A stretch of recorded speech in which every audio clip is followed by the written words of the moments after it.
Bienvenidos a Meditaciones Teoterápicas. Aprendamos juntos una nueva enseñanza en la palabra de Dios para aplicar a nuestra vida diaria. Meditaciones Teoterápicas. Muy buenos días, tardes o noches, dependiendo de la hora donde me estés escuchando. Te habla el pastor José David Angulo desde Chile y quiero compartir contigo una hermosa meditación en el Salmo 132. En esta oportunidad quiero destacar 4 aspectos que están incluidos dentro de este pasaje en el cual el salmista nos enseña respecto de una elección bastante particular. Y quiero primeramente hablarte acerca de la devoción de David. Este salmo comienza con una adoración de parte del rey. El rey David, el rey no descansa hasta encontrar particularmente un lugar para el arca de la alianza, que es el símbolo de la presencia de Dios. Esto lo podemos encontrar en los versículos del 1 al 5. Y por lo tanto, podemos entender que David es una persona cuyo corazón arde por estar cerca de Dios y por establecer un lugar de adoración genuina. Y cuando hablamos de la adoración, tenemos que pensar en cuál es el significado que tiene para nosotros la adoración. Y por lo tanto, ser un verdadero adorador implica buscar justamente este lugar especial, este atrio que cumple el objetivo de rendir una adoración genuina al Señor. Cuando te preocupas por buscar un lugar especial en tu vida para la adoración, empiezas a entender cómo funciona el hecho de entregar tu vida por completo en actitud de gratitud y obediencia al Señor. Esta es la esencia de lo que implica la adoración. Y la pregunta que quiero hacerte en este primer punto, cuando entendemos la adoración de David y la devoción que éste tenía frente a lo que la presencia de Dios significaba, la pregunta que tenemos que hacernos nosotros es: ¿qué lugar ocupa Dios en nuestras vidas? ¿Hay en nosotros ese mismo fervor de tener a Dios en el centro de todo, de que Dios tenga un lugar especial en nuestras vidas, que la adoración a Dios tenga un lugar especial en tu vida? Esa es la primera reflexión que quiero que hagas en esta oportunidad. La segunda tiene que ver con el pacto y con la fidelidad de Dios. A partir del versículo 11 vemos la respuesta de Dios al deseo de David. Dios establece un pacto eterno con el linaje de David. Es por esto que a Jesucristo mismo le llamaban Hijo de David. Pero en este pacto lo que hace es recordarnos a nosotros las promesas de Dios, que los pactos que Dios hace son fieles y son verdaderos. Pero a pesar de su fidelidad, su justicia, su misericordia, muchas veces nosotros seguimos siendo infieles a este pacto. Sabemos que el Señor ha hecho un pacto con nosotros a través de la vida de Jesús. En Jesucristo podemos tener una nueva oportunidad de salvación y redención.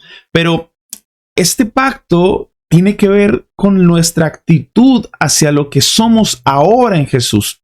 Muchos cristianos no entienden lo que significa identificarte con la figura de Cristo, pero cuando esa identificación es sólida en tu vida, tú empiezas a darte cuenta de que es lo que definitivamente marca un antes y un después en la vida de una persona. Por lo tanto, comprender el pacto de la fidelidad de Dios, de la perseverancia de Dios para con nosotros, su creación, es una reflexión que debemos hacer de manera muy profunda y entender que si no estamos identificados con la figura de Jesús, difícilmente vamos a poder ver esa obra de redención que Dios quiere hacer en nuestras vidas.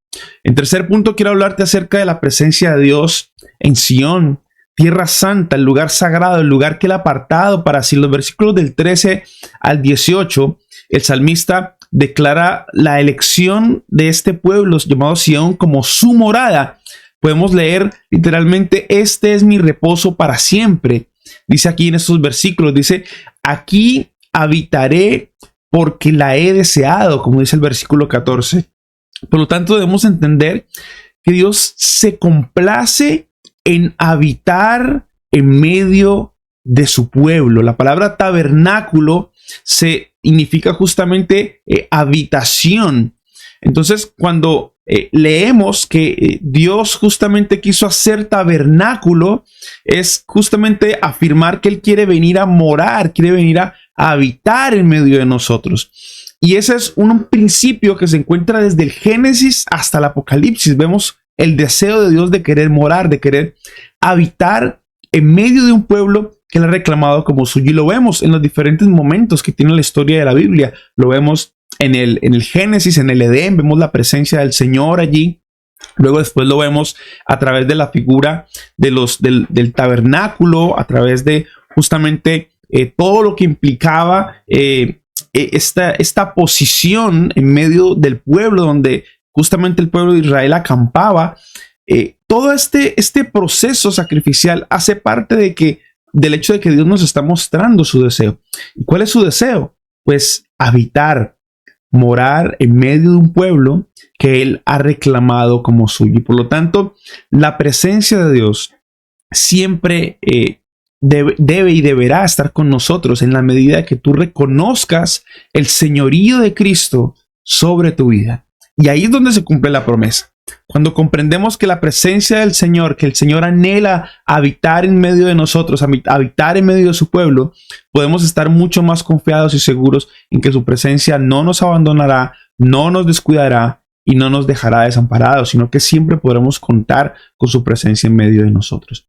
Y por último punto, quiero hablarte acerca de una bendición especial. Finalmente, este Salmo 132 cierra con una bendición, de una visión del salmista de abundancia, de paz. Habla de que la promesa no es solo para David, sino para toda una comunidad de creyentes, y por lo tanto Dios promete satisfacer a los necesitados. Y dice en estos últimos versículos, habla de vestirnos para salvación. Y creo que es bastante importante entender que el tema de la salvación nos debe llegar a lo profundo de nuestro corazón. Debemos preocuparnos por cuidar este regalo llamado la salvación. El salmista habla acerca de esto y lo muestra como una bendición.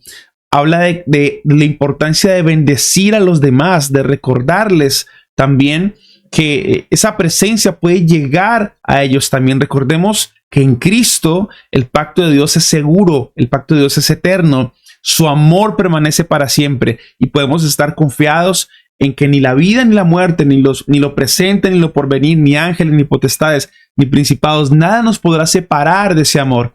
Pero debemos comprender qué es lo que Dios demanda de nosotros para que podamos experimentar ese amor de una manera profunda, real y sincera. Y esto justamente se llama genuina adoración, genuina devoción. Dios anhela amarte, Dios anhela prosperarte, Dios anhela bendecirte, pero la condición para que esto se cumpla es que nosotros podamos rendir una genuina adoración, una genuina alabanza. Y esta adoración genuina, como dice la palabra de Dios, que Dios quiere verdaderos adoradores en espíritu y en verdad, se cumple cuando tú y yo estamos dispuestos a someternos voluntariamente en obediencia a sus mandatos. Y esta es una verdad que todos los cristianos debemos estar dispuestos a trabajar en nosotros. Hay una gran necesidad de que tú y yo estemos dispuestos a someternos a la autoridad de su palabra de una manera voluntaria.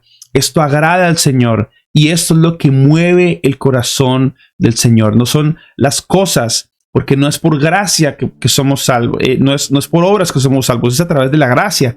Entonces esta gracia mueve el corazón de Dios. Esta gracia es lo que hace que Dios pueda hacer, obrar a través de nosotros en la salvación.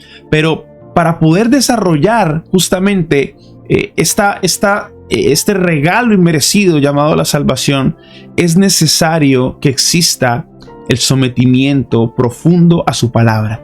Por lo tanto, quiero invitarte a que reflexiones en estos 4 puntos y que podamos comprender que la palabra de Dios es nuestra herramienta, es justamente aquello que alimenta nuestras vidas y que nos permite poder comprender este maravilloso regalo de la salvación. Primero, una vida de devoción y entrega.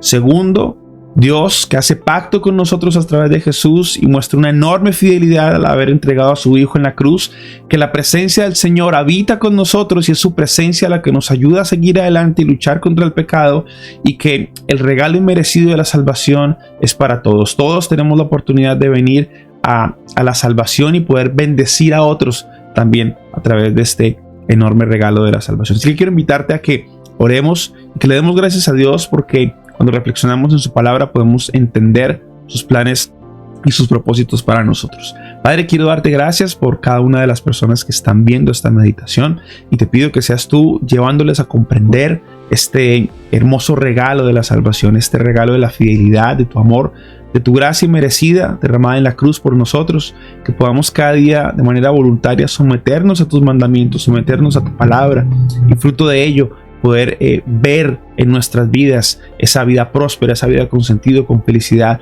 que tú prometes para todo aquel que en él cree. Te damos gracias y nos quedamos contigo en Cristo Jesús. Amén.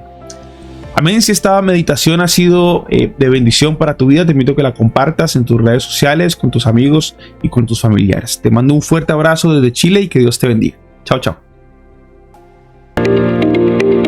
Meditaciones teoterápicas.